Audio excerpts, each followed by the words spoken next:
Muscle knows no age. In other words, whether you're 9 or 90, you can have a strong, fit, healthy body.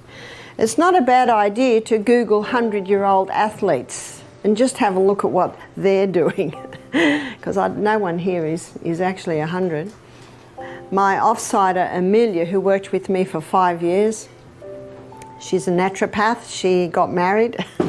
She had a little app on her phone, just a photo of 2 women. Both of them were 80.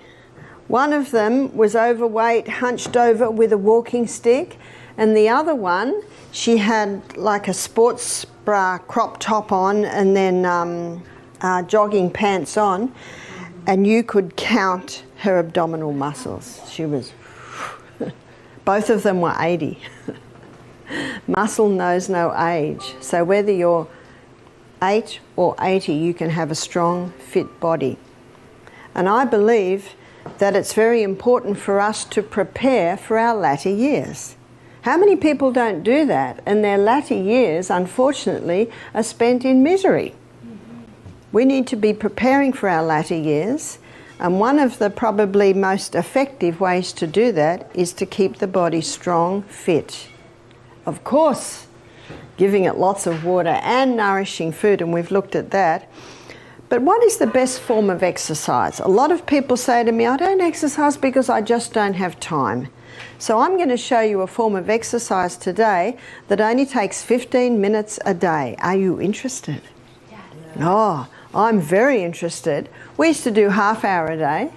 And one of the reasons I started exercising, yes, I didn't actually officially exercise because I thought I'm always busy, I'm in the garden, I'm running here, running there. And this happened to me probably about 15 years ago now. I went to New Zealand and the lady I stayed with said to me, I do a 5K walk every morning, would you like to join me? It's through the forest. I said, I would love to. I don't have to get the kids up, I don't have to put the washing on the line, I don't have to get the breakfast going, because I still had a few teenagers at home then. Well, after about 3 kilometres, I could hardly keep up with her. And she was twice my size, 10 years younger. The next day when I woke up, oh, I could hardly move. I could hardly move. She said, are you coming, Barbara? And I said, yeah, sure. How can I not go? I'm the health teacher. I'm in their town giving health lectures. Anyway, I definitely couldn't keep up with her this morning. And every time she turned around, she said, you going? Yeah, fine. Oh dear, did it hurt. It hurt very much. She had a friend with her. I just lagged way behind. I learnt my lesson.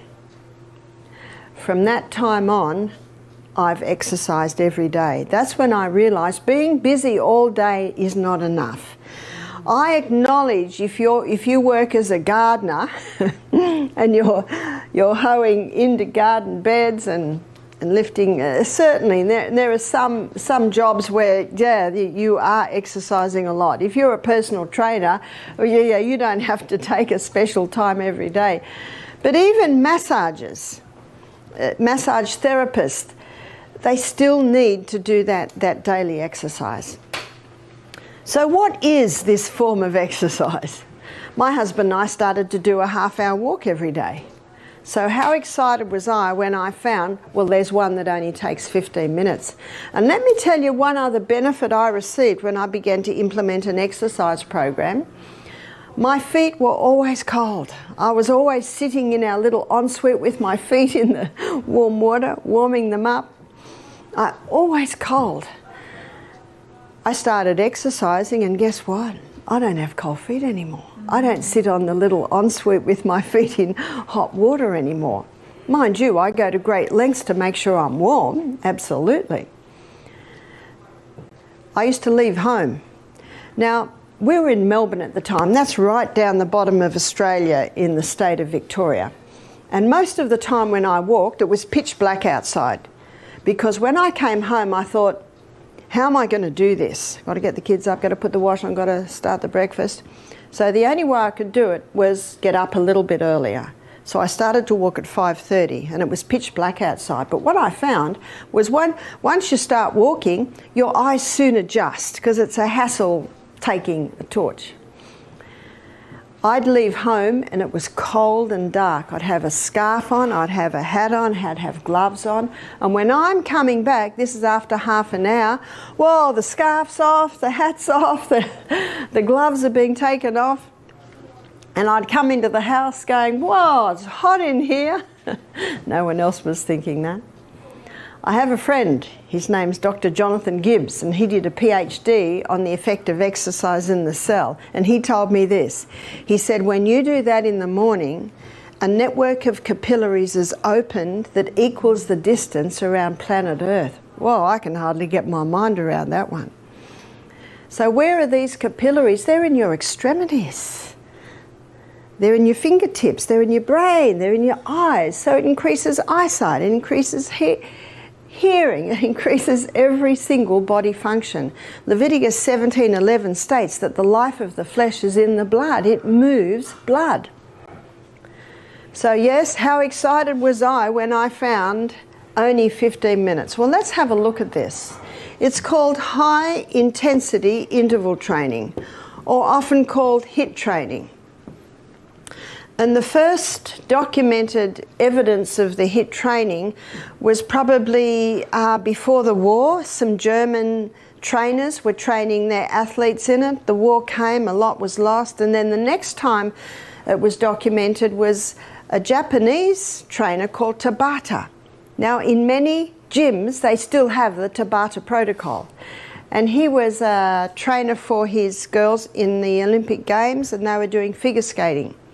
And he discovered that if they did the HIIT training, they had an edge. So what did he do? So the high intensity, he got his girls to do that for about 20 seconds. The recovery was probably 60 seconds. And the cycle, meaning it's done for a cycle of, would be about 6. So that's 6 cycles of 20 seconds high intensity, 60 seconds recovery. He found when it came time for the Olympic Games, they had an edge. They had an edge on the other athletes. And isn't that what it's all about? Everyone that goes to the Olympic Games is the best that their country has. And sometimes they win by split seconds. So finding something that gave his girls an edge was very important. I read about the HIIT training. Probably the first book I read about it was Dr. Doug McGuff's book, Body by Science. And he's a doctor. I think he's a heart doctor. And he found out about this. So what he did was he did 30 seconds high intensity, 90 seconds recovery for a cycle of 6. And what I have found in my reading, that's probably a time that most people come at would be the very best. Most of the HIIT training experiments have been done on an exercise bike. So if someone's a little unsteady on their feet, their ankles, their knees, their hips not working well, the exercise bike, they're able to hold on, they can go as fast as they can, and then they do the recovery time. So what is the high intensity? It's running for your life. It's going for as hard and as fast as you can, whether that be swimming, whether that be running up hills. When I was in Mount Isa is near the top of Australia, right in the middle, and there's a lot of mining there. So they've got these hills that basically look like that. And I think it's all the piles of dirt that came out of the mine. So I was there doing, giving some health lectures. So say this is me here. This is about how big I am. So I would walk up them, and by the time I got to there, I was experiencing high intensity. And that's not even running. That's just walking. That's almost climbing. It was that steep. And then I'd stop and I'd have my recovery time. So what's recovery time? Well, the research shows that the best recovery time is when you're moving a bit. So what I would do is I'd do my stretches. I can't do much because I'm all wired up. But I would do my stretches. And because all my exercise is being done on my legs, I might do the 10 down and the 10 up and the 10 back.